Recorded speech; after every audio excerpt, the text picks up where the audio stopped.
আসসালামু আলাইকুম রহমতুল্লাহি ওয়া বারাকাতুহু। ওয়ালাইকুম আসসালাম।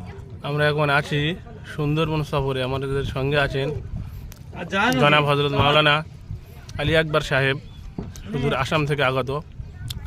আমি হজরতকে জিজ্ঞাসা করবো, আপনি এখানে কেন এসেছেন?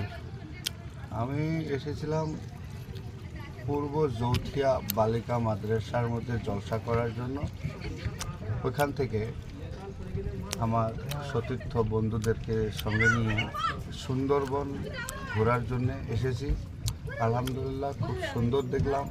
এখানের পরিবেশটা অনেক সুন্দর পরিবেশ। এখানে জায়গা, আবহাওয়া, গাছ, জঙ্গল, পানি, মানুষ সবাই ভালো, খুব ভালো পরিবেশ। আলহামদুলিল্লাহ। আলহামদুলিল্লাহ। এখানে সুন্দরবন নদীতে বেরিয়ে আপনার কেমন লাগছে? খুব ভালো লেগেছে। আলহামদুলিল্লাহ, আমি আমার জীবনে এইরকম পরিবেশে ঘুরতেই পারি না। এটা দেখে অনেক আনন্দ হলো। আমি